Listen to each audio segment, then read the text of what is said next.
ये तबीयत ठीक रखिए, स्वस्थ रहिए। Good morning, very good morning. जुड़ जाने दीजिए, कुछ लोगों को जुड़ जाने दीजिए। आज नया चैप्टर है,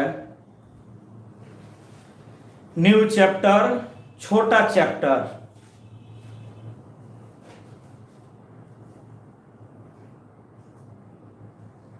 हाँ, नया चैप्टर है, छोटा चैप्टर है। 10 क्लास, 10 क्लास में समाप्त हो जाएगा। ऑर्गेनिक का ही है।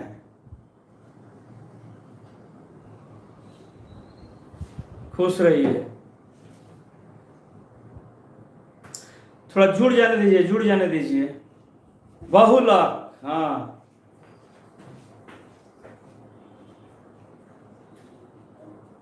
तो ऑनलाइन में टेढ़ा चैप्टर, भारी चैप्टर देखेंगे बाद में। अभी कोशिश किया जाए कि छोटा चैप्टर जो है ना उसको पढ़ लिया जाए। मोतिहारी खुलेगा अगस्त सितंबर में।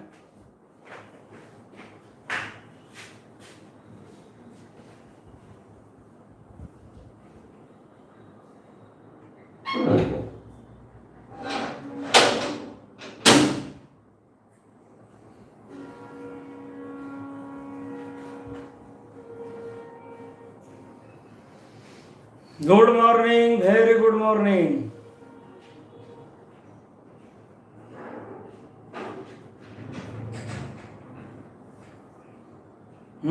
अगस्त तक चांस है, अगस्त तक। हाँ, एक छोटा चैप्टर, चैप्टर है ना, है। पढ़ना तो सब है, पढ़ना तो सब चैप्टर है, सब चैप्टर से क्वेश्चन आता है। लेकिन नोमेनक्लेचर बहुत बड़ा चैप्टर था। ऑर्गेनिक कंपाउंड का नोमेनक्लेचर बहुत बड़ा चैप्टर है। यूनिट 9 में, यूनिट 9 9वां चैप्टर में कोऑर्डिनेशन कंपाउंड का आईयूपीएसी नेम पढ़ना है। इनऑर्गेनिक में आता है वह। कोऑर्डिनेशन कंपाउंड्स का आईयूपीएसी नोमेनक्लेचर, वो अलग चैप्टर है। अभी समाप्त हुआ ऑर्गेनिक कंपाउंड्स का नोमेनक्लेचर। बहुत बड़ा चैप्टर था। दुखे सुखे जो लोग भी पढ़े पढ़ लिए, और जो नहीं पढ़ा वो वीडियो घुमा घुमा देखता रहेगा।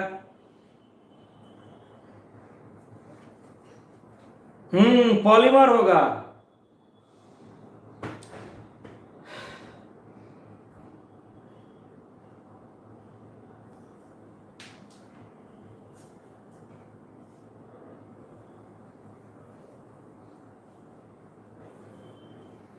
खुश रहिए श्याम यादव जी,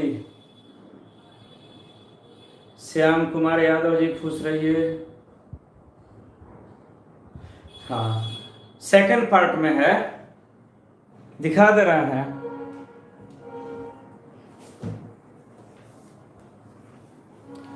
ये एनसीईआरटी पार्ट 2 लीजिएगा ना, पार्ट 2, तो पार्ट 2 का एक छोटा चैप्टर है।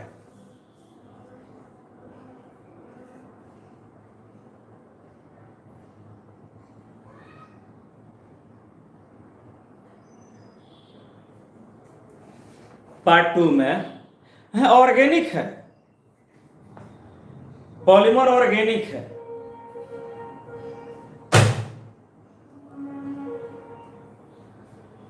तो शुरू किया जाए। अरे यूनिट 15 निकाल लीजिए, पेज नंबर के चक्कर में क्या पड़े हैं। यूनिट 15 छोटा चैप्टर है।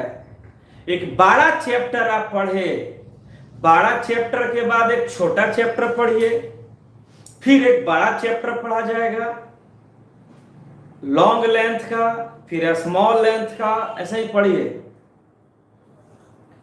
चैप्टरों तो गिनवाना है ना कि इतना चैप्टर हो गया।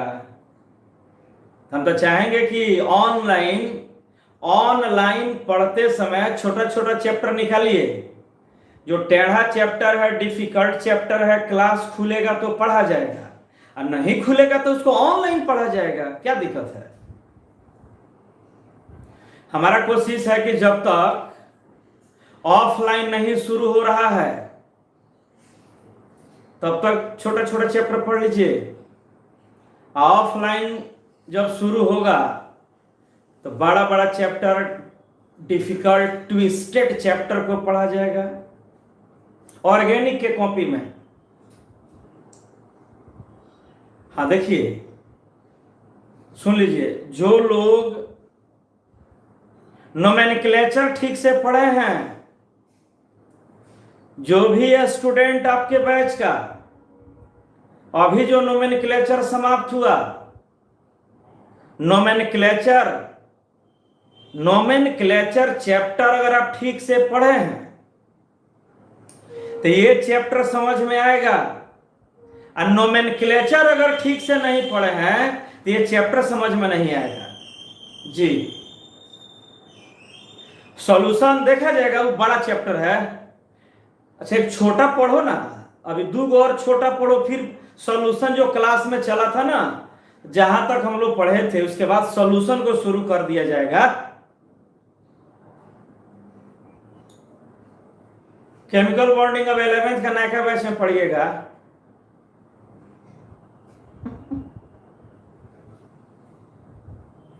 क्या कीजिएगा? एक बीमारी 100 पर भारी, एक डिजीज आया।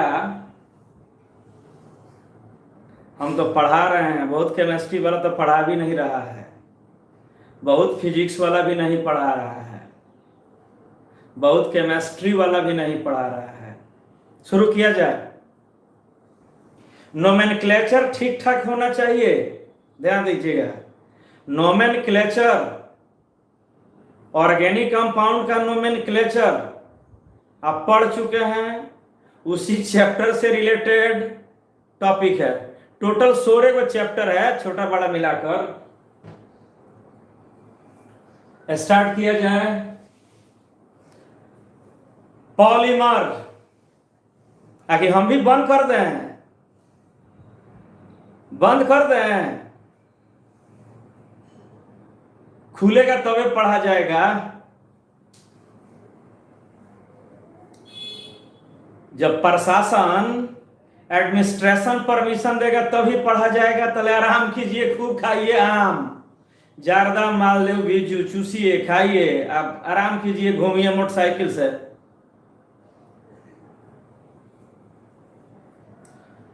कहाँ बहुत लोग कहाँ पढ़ा रहा है? फिजिक्स का बहुत सारा टीचर नहीं पढ़ा रहा है, केमिस्ट्री वाला नहीं पढ़ा रहा है, एक हम ही लोग जैसा अधिका आदमी है जो पढ़ा दे रहा है। अच्छा, फीसवा नहीं जमा होगा तो बंद कर देंगे। फीसो जमा कराना है ना। देखा जाए, एक आसान चैप्टर, वेरी सिंपल। नोमेनक्लेचर बहुत हार्ड था, 2 महीना लग गया, 2 months। ऑनलाइन पढ़ने में 2 महीना लगा, 1.5 महीना नोमेनक्लेचर।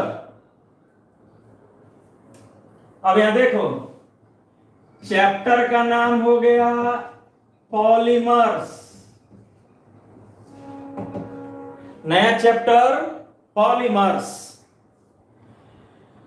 तो हिंदी वाले लोग मत घबराइएगा बाबू, पीडीएफ भेज देंगे पॉलीमर चैप्टर का। चैप्टर जब समाप्त होगा तो इसका पीडीएफ हिंदी मीडियम के लिए भेज देंगे, घबराना नहीं है। लैंग्वेज का क्वेश्चन इससे कम आता है, सीख जाइए, सब चैप्टर का वैल्यू है। ग्रीक वर्ड्स,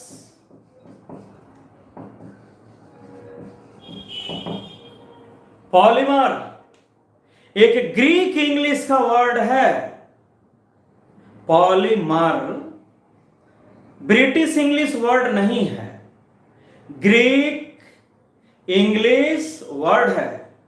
ये ग्रीक लैंग्वेज के 2 वर्ड्स, छोटे छोटे 2 शब्दों से बना है। Poly plus मेरोस। पॉलीमर दो शब्द से बना है, दो शब्द से, poly plus meros. Poly Greek word का प्रीफिक्स है, उपसर्ग। मेरोस ग्रीक वर्ड का सफिक्स है, प्रत्यय है। उपसर्ग और प्रत्यय मिलकर शब्दों का निर्माण करते हैं। इंग्लिश में हम लोग बोलते हैं मॉर्फीम। मॉर्फीम शब्दांश। Morpheme belongs to two types, prefix and suffix. Prefix before, suffix after. तो पॉली का अर्थ हो गया ब्रिटिश इंग्लिश में मेनी, अनेक। मेरोस का अर्थ हो गया यूनिट्स। यूनिट्स माने भाग, यूनिट्स या parts. Poly means many, many मतलब अनेक, यूनिट्स मतलब इकाई। इकाई, एक छोटे से भाग को यूनिट बोला जाता है। कैसे 9th में आप सुनते हैं शरीर का स्मॉलेस्ट यूनिट सेल, सेल कोशिका। कोशिका से शरीर का निर्माण हुआ है। तो किसी भी संरचना में, किसी भी स्ट्रक्चर का, किसी भी स्ट्रक्चर का एक छोटा सा भाग यूनिट कहलाता है। तो पॉली मीन्स हो गया मेनी, माने अनेक। अब मेरोस का अर्थ होता है यूनिट्स, इकाइयां। तो पॉलीमर का अर्थ हुआ अनेक, माने बहुत। अनेक को ही बोलते हैं बहुत। अनेक माने बहुत, और उसी बहुत से बना है बहुलक। तो पॉलीमर का हिंदी हो गया बहुलक।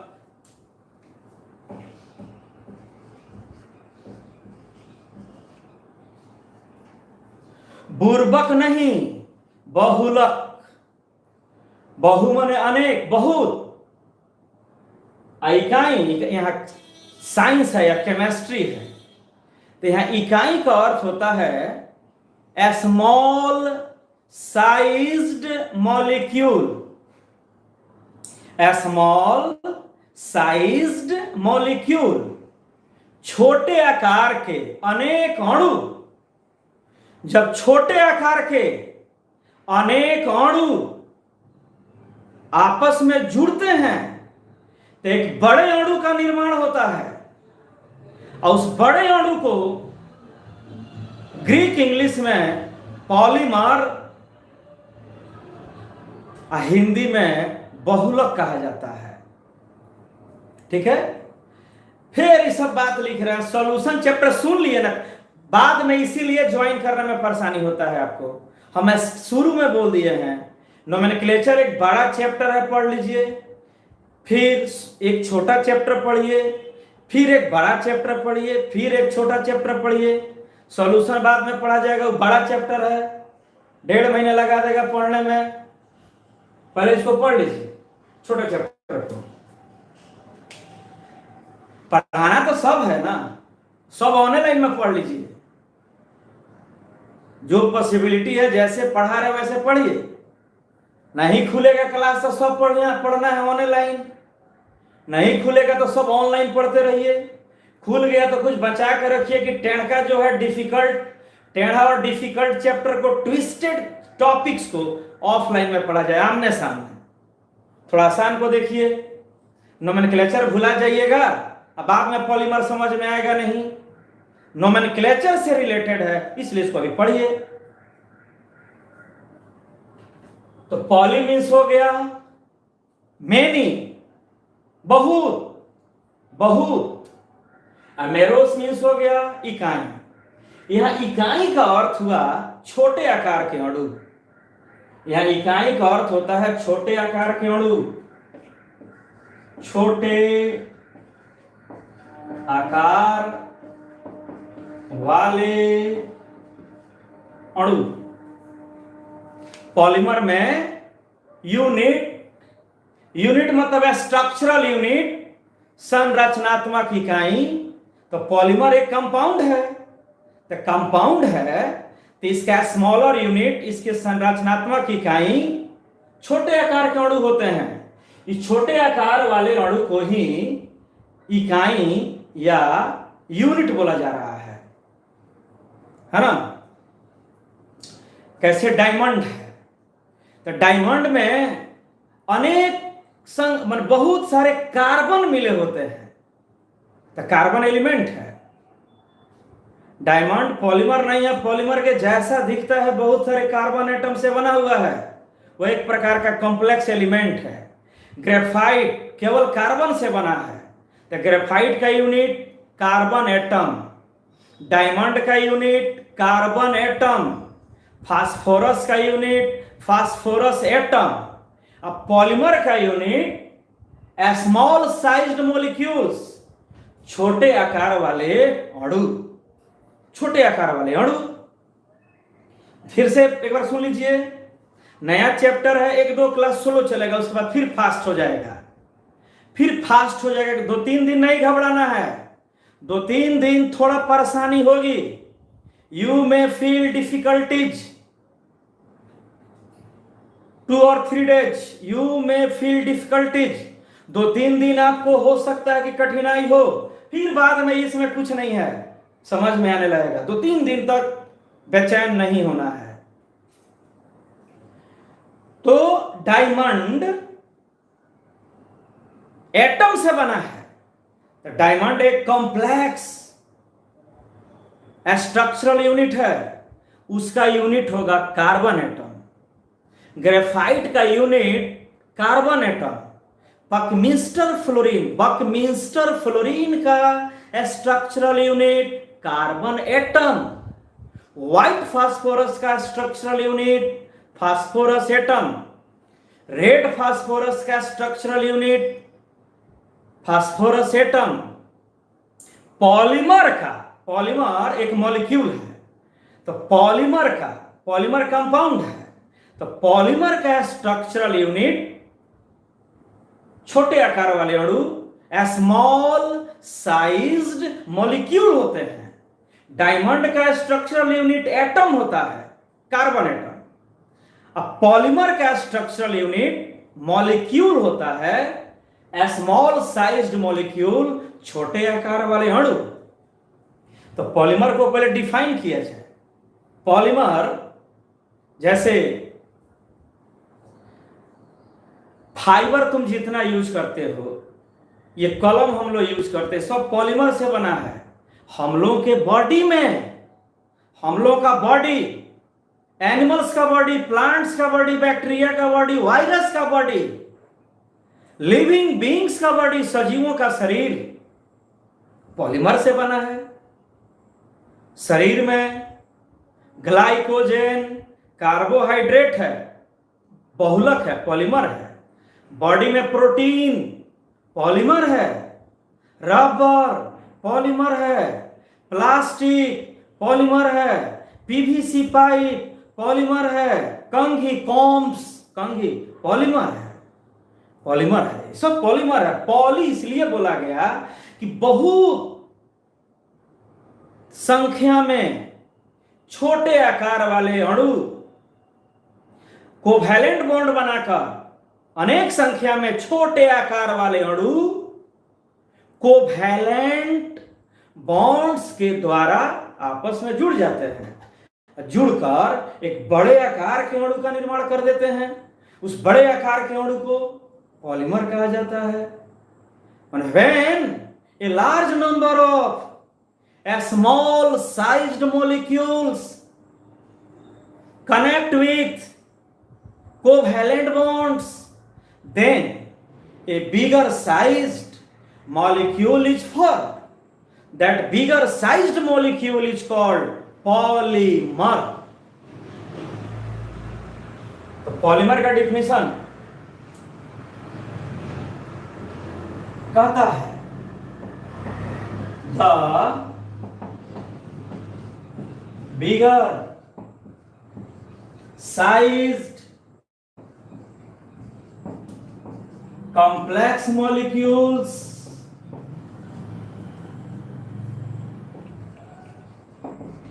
which are formed by a large number of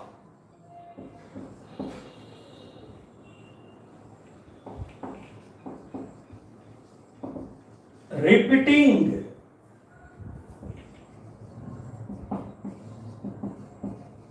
small sized molecules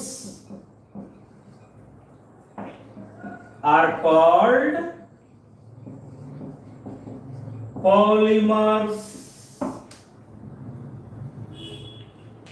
ध्यान से देखो, पढ़ा रहा होगा सब। हिंदी वाला का पीडीएफ भेज देंगे, हिंदी में समझा दे रहे हैं, काहे टाइम बर्बाद कीजिएगा। इसका हिंदी का पीडीएफ बनाकर डाल देंगे, पीडीएफ में केवल हिंदी में रहेगा, यहां इंग्लिश में लिख दे रहा है, हिंदी में समझा देंगे। अब लिखेंगे ना तो बड़ी टाइम लगेगा, हिंदी में इंग्लिश में। क्लास में तो बोलते थे तो आप नोट कर लेते थे। समझो द बिगर साइज्ड, बड़े आकार का, बृहत बड़े आकार का, the bigger sized complex molecules, complex जटिल अणु, which which are formed by a large number of repeating small sized molecules are called polymers, है ना। इसका अर्थ हुआ बड़े आकार वाला जटिल अणु। कॉम्प्लेक्स का अर्थ होता है जटिल, कॉम्प्लेक्स का अर्थ होता है जिसके स्ट्रक्चर को, बनावट को आसानी से समझना मुश्किल होता है। 3D स्ट्रक्चर, उसके त्रिविम संरचना को समझना मुश्किल होता है, कॉम्प्लेक्स कहलाता है। जटिल संरचना होता है, आसानी से नहीं जलेगा, आसानी से नहीं पचेगा, जल्दी नष्ट नहीं होगा, तो कॉम्प्लेक्स कहा जाता है। तो बड़े आकार वाला जटिल अणु, विच जिसका निर्माण छोटे आकार वाले अनेक पुनरावर्तित इकाइयों के द्वारा होता है, बहुलक कहा जाता है। या साधारण भाषा में बृहत बड़े आकार के जटिल अणु जिसका निर्माण छोटे आकार वाले अणुओं के मिलने से होता है, बहुलक के नाम से जाना जाता है ना। ठीक है, अनेक संख्या में छोटे आकार के अणु आपस में जुड़ जाते हैं और उनके जुड़ने से जिस बड़े आकार के अणु का निर्माण होता है, बहुलक के नाम से जाना जाता है। सारा है तो इसका हिंदी हम लिख दे रहे हैं, बृहत आकार वाले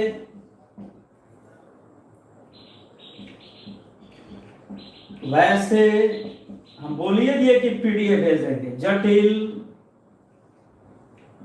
अणु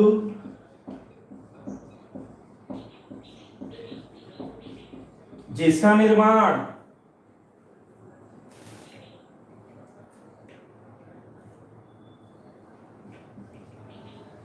लघु आकार वाले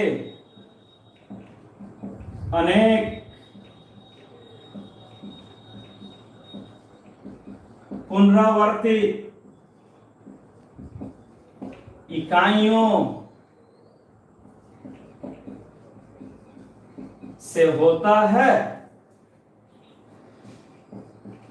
उसे बहुलक कहा जाता है। अब हिंदियों नहीं पढ़ा रहा होगा, हाँ पीडीएफ भेज देंगे, हम सब जगह हिंदी नहीं लिखेंगे, कहीं कहीं लिख देंगे। हिंदी में तो बोल ही रहे हैं, रिकॉर्डेड वीडियो है महाराज, हिंदी आप कभी भी उसका सुन सकते हैं। बृहत, बृहत माने बड़ा, बृहत आकार वाले वैसे जटिल अणु जिसका निर्माण, लघु, लघु का अर्थ होता है छोटा, लघु मतलब छोटा, लघु आकार वाले अनेक पुनरावर्तित इकाइयों से होता है, उसे बहुलक कहा जाता है। रिपीटिंग, रिपीट, रिपीट, जैसे मान लो, सुनो ध्यान से, पॉलीथीन एक बहुलक है, पॉलीमर है, पॉलीथीन। तो इथीन तो आप पढ़े हुए हैं, C2H4, तो पॉलीथीन माने एक इथीन, दूसरा इथीन, तीसरा इथीन, इथीन, इथीन, इथीन, हजारों संख्या में इथीन, इथीन के अनेक अणु, जब इथीन के in large number of molecules, ethene के अनेक अणु आपस में जुड़ जाते हैं तो एक बड़े अणु का निर्माण हो गया, और उस बड़े आकार के अणु को पॉलीथीन कहा जाता है। हाँ ठीक है, तो पॉलीथीन, दो चार गो इथीन नहीं, इथीन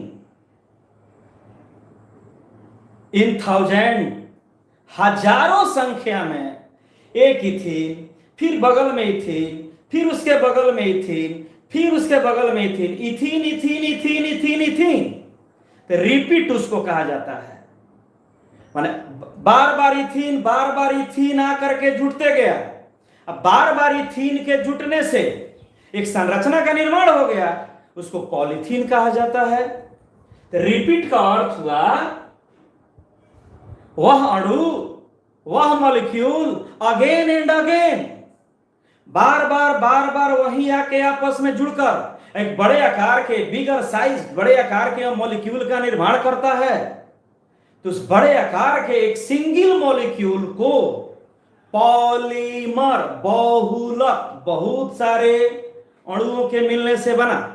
तो रिपीट का अर्थ हुआ again and again, again and again, repeat उसको बोला गया।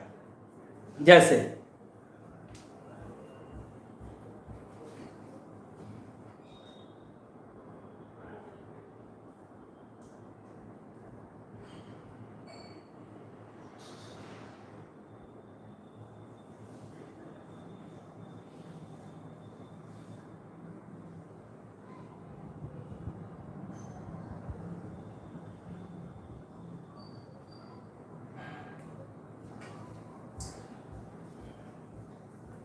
अब जैसे इस स्ट्रक्चर को समझो, देखो तो यह एक स्ट्रक्चर है, नेकलेस, हार, माला, नेकलेस, नेक में बियर किया जाता है, गर्दन में धारण किया जाता है, नाम है नेकलेस। ये नेकलेस है, एक सिंगल स्ट्रक्चर है, यह सिंगल स्ट्रक्चर है। तो इसमें एक बीड, बीड मीन्स एक दाना, इसका एक दाना, यह जो बीड है, यह बीड बीड बीड बीड बार बार रिपीट करके एक संरचना का निर्माण कर दिया। तो इसको बोला जाएगा, और महादेव मत लिखो बाबू, इसको बोला जाएगा रिपीटिंग यूनिट्स, रिपीटिंग यूनिट्स, पॉलीबिट। हाँ, रुद्राक्ष का माला है। तो इसमें जो एक स्ट्रक्चर है, इसमें एक स्ट्रक्चर, इस एक को बोला गया स्मॉल साइज्ड। अब बहुत सारे स्मॉल साइज्ड आपस में जुड़ गए, जुड़ने के बाद एक सिंगल स्ट्रक्चर तैयार हो गया। अब इस सिंगल स्ट्रक्चर को केमिस्ट्री के भाषा में पॉलीमर कहा जा रहा है। पॉलीमर, एक सिंगल, तो इस स्मॉल वाला एक दाना को, एक बीड को हम लोग स्मॉल साइज बोल रहे हैं, यही बार बार सज रहा है। तो जो again and again bar bar repeat होता है तो उसका नाम है रिपीटिंग यूनिट्स। रिपीटिंग यूनिट्स शरीर का, बॉडी का, वो हम लोग का बॉडी हो या प्लांट का बॉडी हो, बॉडी का रिपीटिंग यूनिट सेल होता है, कोशिका। सेल सेल सेल, बहुत सारे सेल ऑर्गेनाइज होते हैं। टिश्यूज, टिश्यूज ऑर्गेनाइज होते हैं। ऑर्गेन्स, ऑर्गेन्स ऑर्गेनाइज होते हैं। Organ systems, organ systems organise होता है तो बॉडी, इंडिविजुअल तैयार हो जाता है। तो एक छोटे आकार का मॉलिक्यूल बार बार रिपीट होकर एक बड़े स्ट्रक्चर का निर्माण करता है। तो छोटा आकार का molecule, small sized molecule again and again bar bar connect हो रहा है, तो वही बार बार रिपीट कर रहा है, तो उसका नाम हो गया repeating units. Repeating units body cells के रिपीटिंग यूनिट्स का रूप है। अनेक सेल रिपीट कर करके पूरे बॉडी को फॉर्म किया है, तो इसका नाम हो गया पॉलीमर। बड़े आकार का होता है, अब बनता है छोटे आकार के मॉलिक्यूल से। पॉलीमर एक बड़ा संरचना है, बड़ा लेकिन सिंगल मॉलिक्यूल है, और उस सिंगल मॉलिक्यूल को बनाने में लार्ज नंबर ऑफ, बहुत संख्या में छोटे छोटे मॉलिक्यूल भाग लेते हैं।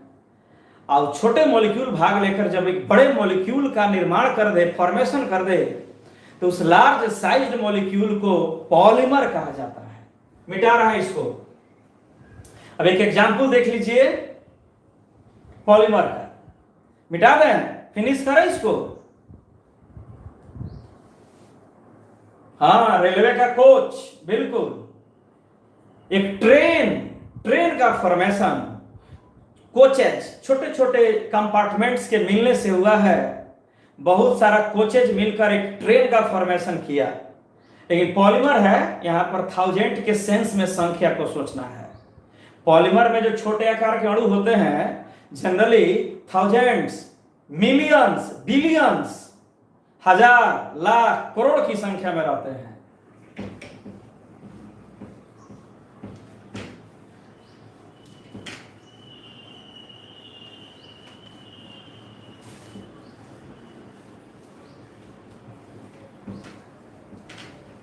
एक एग्जाम्पल हम लिख रहे हैं, एक क्या हम दो एग्जाम्पल देंगे। नोमेनक्लेचर ठीक होना चाहिए, वही सब आएगा इसमें। अब देखिए, ये हो गया इथीन। इथीन, इथीन हो गया। इथीन रिएक्शन में इन्वॉल्व होता है, रिएक्शन में भाग लेता है। इथीन रिएक्शन में भाग लिया और बनाता है ऐसा structure CH2, CH2 whole N। ध्यान से, इथीन रिएक्शन में भाग लिया। एक कैटलिस्ट होता है बेंजोइल पेरोक्साइड, हम कैटलिस्ट का नाम लिख दिए, पेरोक्साइड।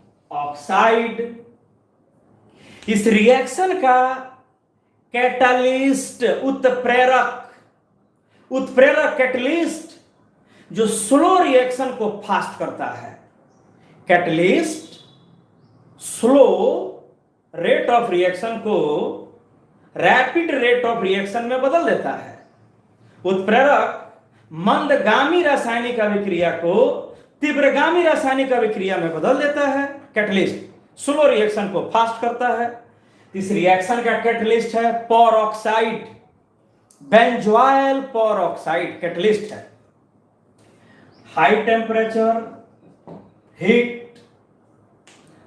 अब इसमें पॉलीमर बनाना है, तो अभी तो रिएक्शन में इथीन अकेला है। एक दो क्लास दिक्कत होगा, घबराना नहीं है।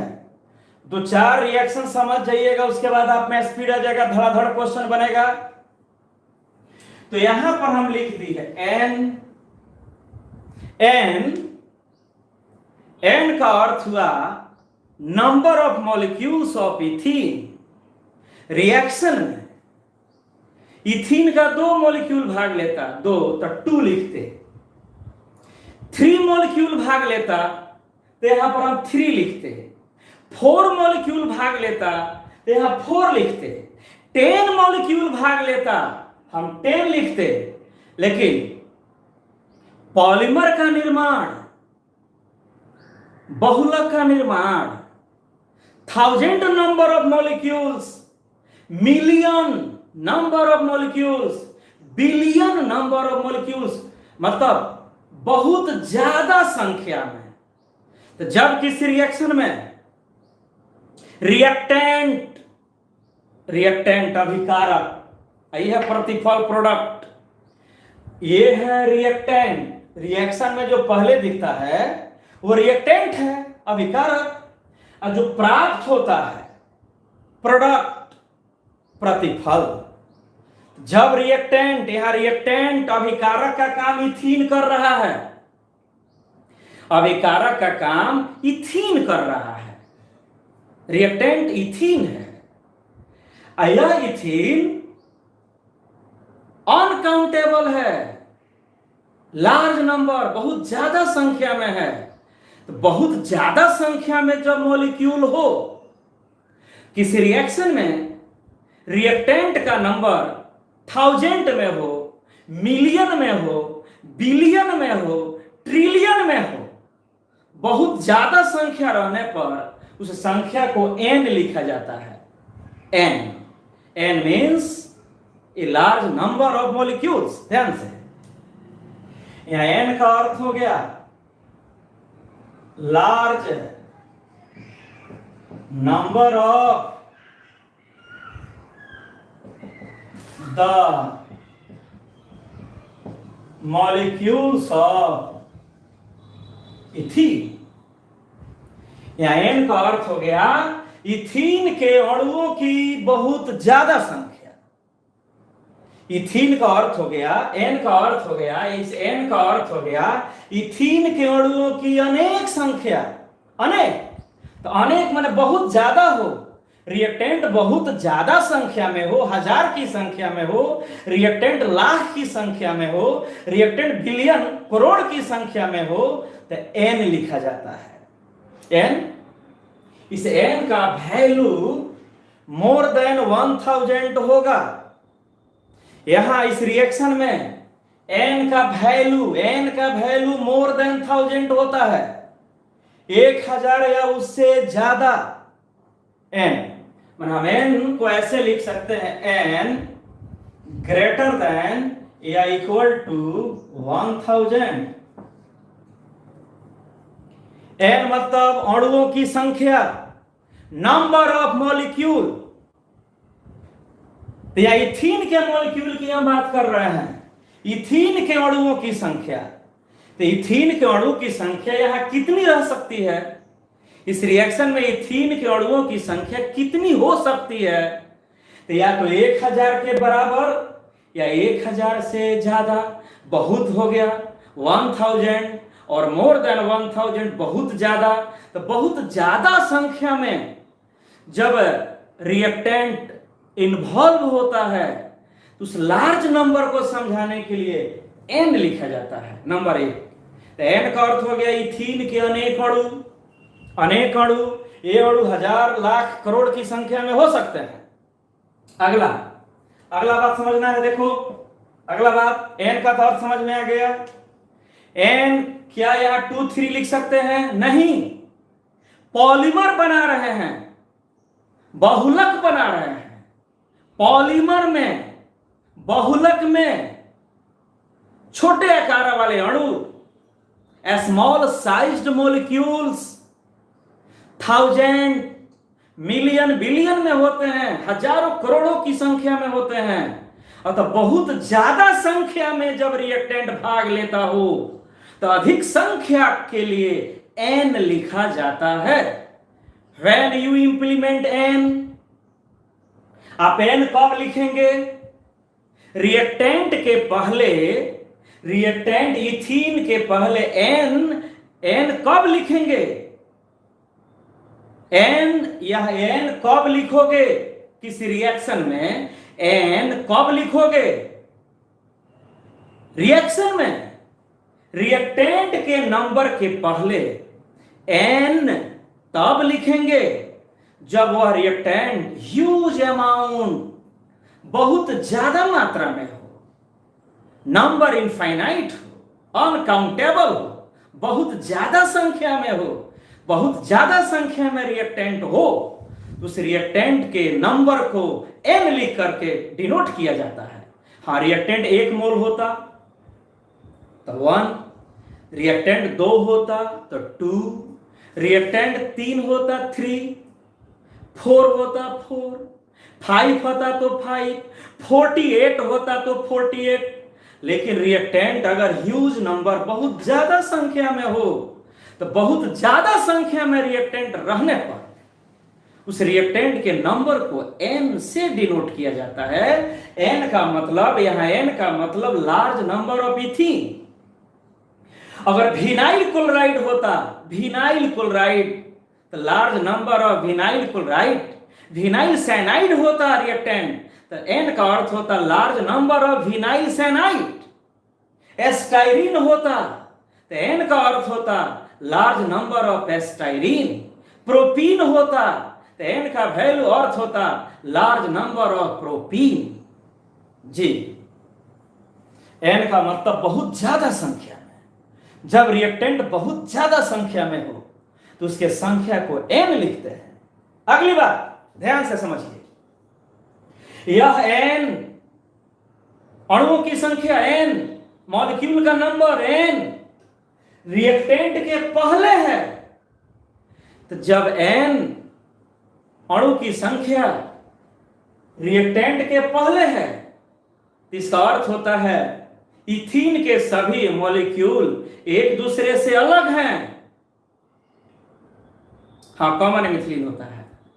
यहां एन, यह जो एन है अणु की संख्या, इथीन के अणुओं की संख्या, वह एन रिएक्टेंट के नेम के पहले है। तो रिएक्टेंट के नाम के पहले है, इसका अर्थ हुआ रिएक्टेंट के मॉलिक्यूल एक दूसरे से अलग हैं। रिएक्टेंट के मॉलिक्यूल एक दूसरे से अलग हैं। यहां एन बाद में है, लास्ट में है, इसका अर्थ हुआ इथीन के अणु एक दूसरे से जुट चुके हैं। जब मॉलिक्यूल सेपरेट रहते हैं, मॉलिक्यूल अलग अलग रहते हैं, तो उसके संख्या को उनके नाम के पहले लिखा जाता है। जैसे मान लो हम यहां लिखे, देखो तो 2 इथीन, इसका अर्थ हुआ इथीन के 2 मॉलिक्यूल अभी अलग अलग हैं। यहां हम लिख दिए 10 इथीन, तो इसका अर्थ हुआ इथीन के 10 मॉलिक्यूल्स अलग अलग हैं, अलग अलग हैं। यहां पर हम लिख दिए एन का वैल्यू 1000, इसका अर्थ हुआ इथीन के 1000 मॉलिक्यूल सेपरेट, अलग अलग हैं। तो मॉलिक्यूल जब अलग अलग रहते हैं, जब मॉलिक्यूल अलग अलग रहते हैं तो उनके संख्या को पहले लिखा जाता है ना। यही 1000 को देखो तो, इस 1000 को अगर हम ऐसे लिख दिए होल करके लास्ट में, इसका अर्थ हुआ इथीन के 1000 मॉलिक्यूल आपस में अब जुड़ चुके हैं, है ना। दोनों में अंतर है, देखो ध्यान से। 1000 इथीन,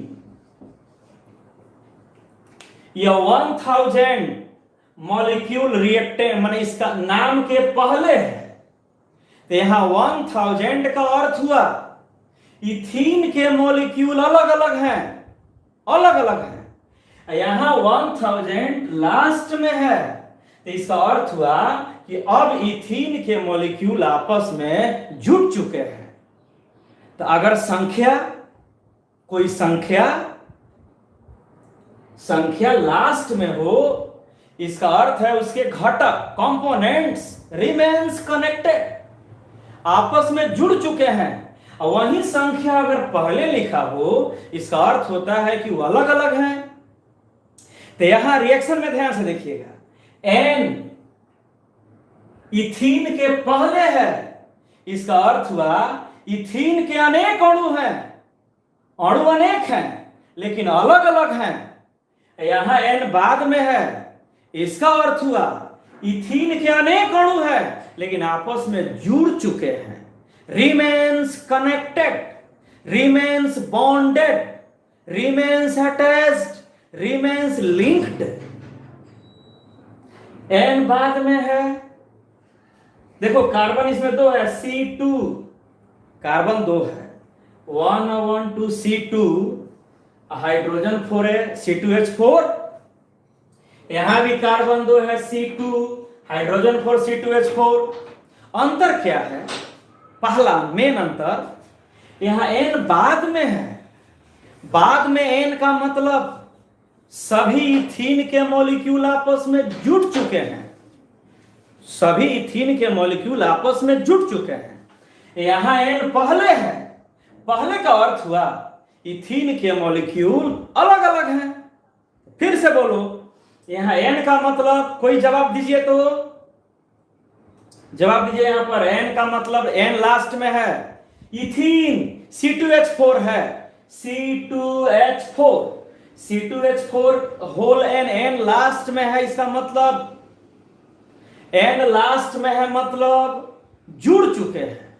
हाँ, जुड़ चुके हैं। Remains bonded, large number of molecules of ethene but each molecules remains bonded. Ethene के अनेक अणु है लेकिन सब आपस में जुड़ चुके हैं, बॉन्डेड। ठीक है, अब इसको बताइए, इसको बताओ तो N का मतलब, इस N का मतलब, इस N का मतलब, N पहले है, N पहले है, इस N का अर्थ बोलो।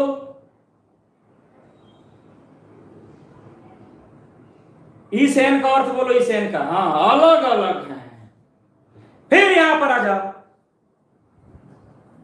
इसको बताओ, 1000 इथीन, 1000 इथीन, 1000 इथीन के नाम के पहले है, अलग अलग है, आइसोलेटेड, सेपरेट, रिमेन्स सेपरेटेड, अलग अलग है। यहां पर 1000 लास्ट में है। अब इसका अर्थ बोलो, इसका अर्थ, यहां इसका अर्थ समझाओ, इसका अर्थ जुड़ चुके हैं। ठीक,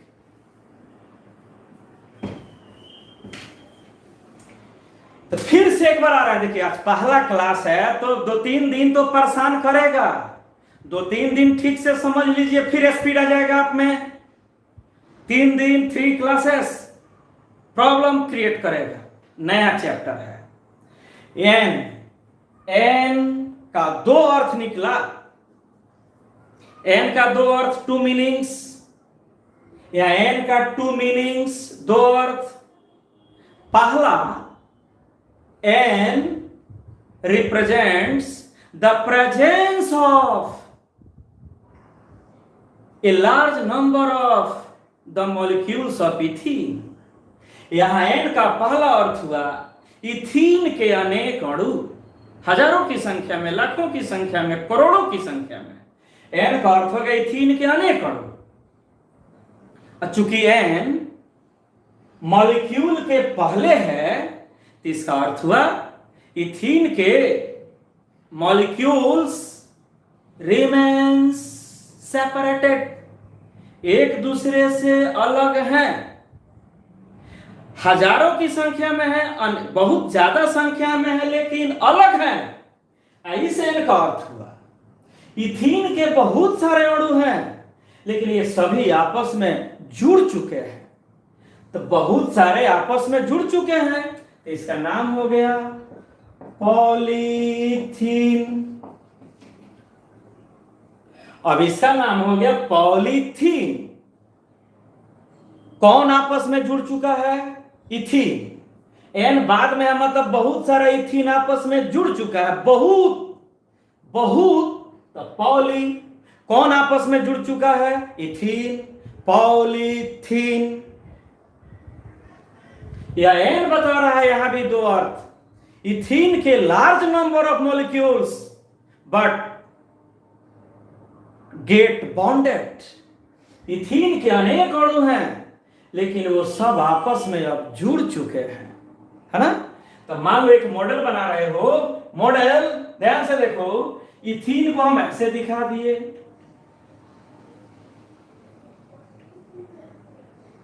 या इथीन का एक मॉलिक्यूल है, अब बहुत ज्यादा संख्या में है यहां। अब इसको हम पॉलिथीन बनाए तो यहां पर अर्थ हुआ कि इथीन के मॉलिक्यूल सब अलग अलग हैं, बहुत सारे इथीन के मॉलिक्यूल्स हैं और सभी मॉलिक्यूल्स अलग अलग हैं, बहुत ज्यादा संख्या में। तो हम डॉट डॉट दिखा दिए, इस डॉट का मतलब हुआ बहुत ज्यादा संख्या में। इसमें एक जो राउंड है गोला, इथीन को बता रहा है, चूंकि एन पहले है इसका मतलब सब अभी फ्री हैं, अलग अलग हैं। इसमें अगर हम इसको दिखाएं तो हम इसको दिखा सकते हैं ऐसा, देखो तो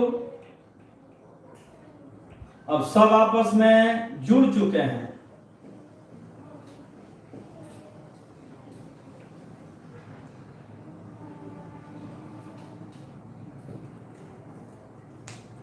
अब सब आपस में जुड़ चुके हैं, तो सारे इथीन आपस में जुड़ चुके हैं, तो एन को लिखना होगा लास्ट में। सब जुड़ चुके हैं, ऑलरेडी बॉन्डेड, तो एन लास्ट में ऑलरेडी फ्री, अलग अलग है, तो इसमें कहीं बॉन्ड बीच में नहीं है, सब अलग अलग हैं, तो एन पहले और सब आपस में जुड़ गए हैं तो एन बाद में। इसको हम कर दिए, देखो होल एन। इसका अर्थ हुआ इथीन के अनेक अणु आपस में जुड़ चुके हैं। तो अगर यहां एन का वैल्यू 1000 है, इसका अर्थ हुआ इथीन का 1000 अणु अलग अलग है, और यहां भी एन का वैल्यू 1000 है, इसका अर्थ हुआ इथीन के सभी मॉलिक्यूल आपस में जुड़ चुके हैं। तो बहुत सारे इथीन जुड़ चुके हैं, तो पॉली, कौन आपस में जुड़ चुका है? इथीन। इस स्ट्रक्चर का नाम हो गया पॉलीथीन। वैसे ही अगला देखो तो, चलो इसका नाम बताओ, Cl। यह पढ़े हो ना नोमेनक्लेचर में, नोमेनक्लेचर ठीक होगा तो समझ में खूब आएगा, और नोमेनक्लेचर ठीक नहीं होगा तो परेशान हो जाइएगा। यह विनाइल है, विनाइल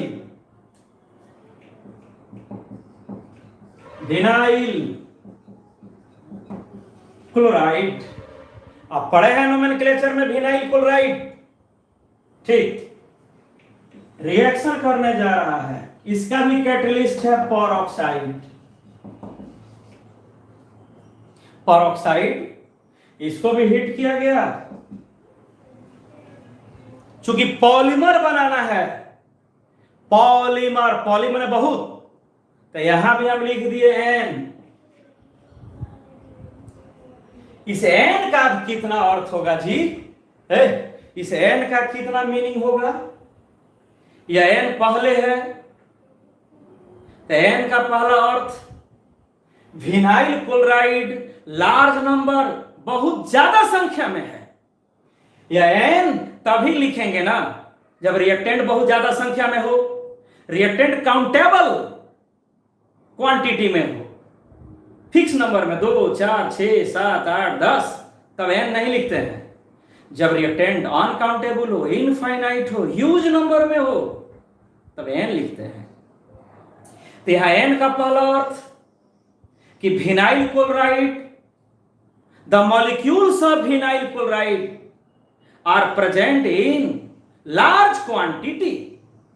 एन का पहला अर्थ निकला कि विनाइल क्लोराइड बहुत ज्यादा संख्या में है, और दूसरा एन रिएक्टेंट के पहले है, इसका अर्थ हुआ विनाइल क्लोराइड के मॉलिक्यूल्स अलग अलग हैं।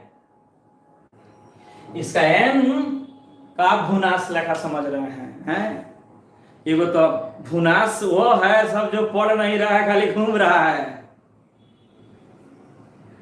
जो पढ़ नहीं रहा है, घूम रहा है, इसका अर्थ आप समझ गए। Exceptional genius, searching for others, खाली दूसरे को खोज रहा है।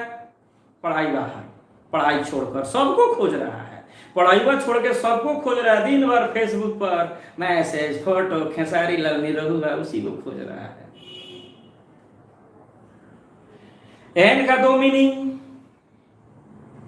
एन का दो अर्थ। पहला, विनाइल क्लोराइड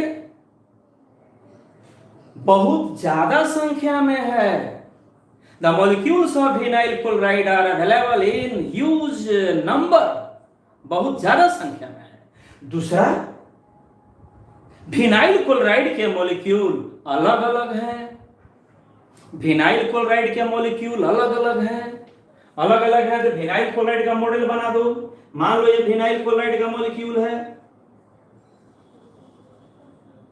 ये विनाइल क्लोराइड के मॉलिक्यूल हैं, सब अलग अलग हैं, बहुत ज्यादा संख्या में है, तो हम डॉट डॉट दे दिए। इस डॉट डॉट का अर्थ होता है कि यह मॉलिक्यूल बहुत है। डॉट डॉट का अर्थ हुआ कि यह मॉलिक्यूल बहुत है। ये सब विनाइल क्लोराइड के मॉलिक्यूल हैं। अब इसको रिएक्शन कराया गया।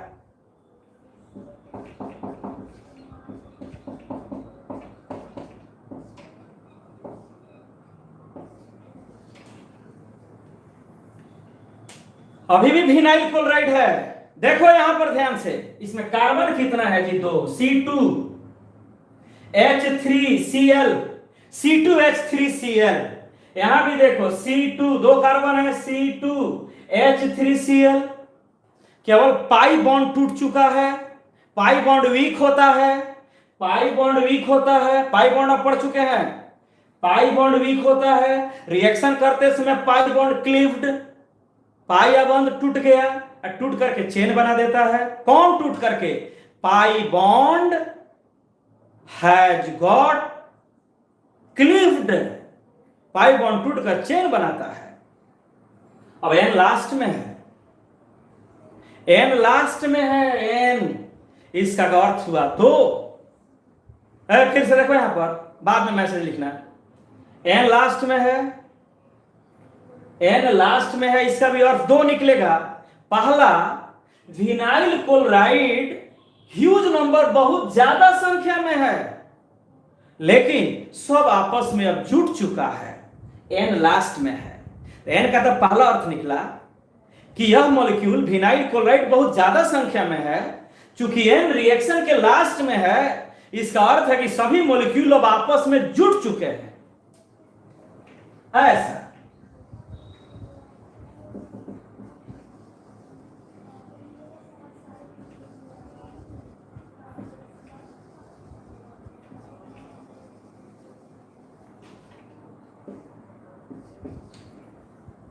सब अब आपस में जुट चुके हैं कोवैलेंट बॉन्ड से, सिग्मा बॉन्ड से। अब इसका बहुत सारे विनाइल क्लोराइड हैं, हम लिख दिए पॉली।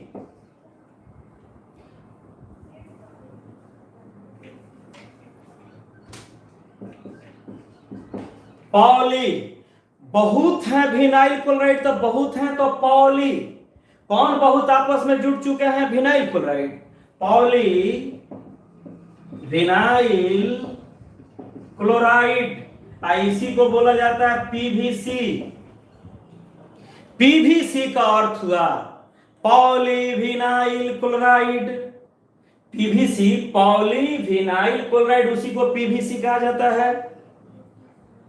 तो पॉली तभी लगेगा नाम में जब ह्यूज नंबर ऑफ मॉलिक्यूल आपस में जुट गए हों। बहुत सारे छोटे आकार के अणु जब आपस में जुट गए हों तो पॉली। जो जुट गया, विनाइल क्लोराइड जुट गया तो पॉलीविनाइल क्लोराइड। इथीन बहुत सारा जुट गया तो पॉलीथीन। तो इसी को कहा जा रहा है स्मॉल साइज्ड मॉलिक्यूल। या रिपीट करके जुट रहा है तो रिपीटिंग यूनिट्स बोला जाता है उसको।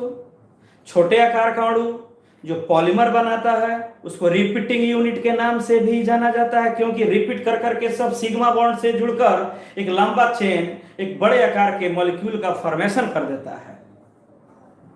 हो गया? तो ठीक है, रहने दो आज धीरे धीरे समझ में आ जाएगा, स्पीड आ जाएगा, घबराना नहीं है।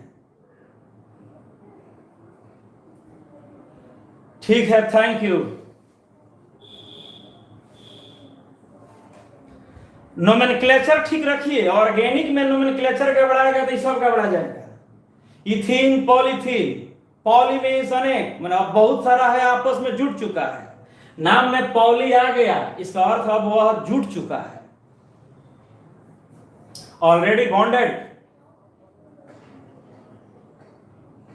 ठीक है, थैंक यू।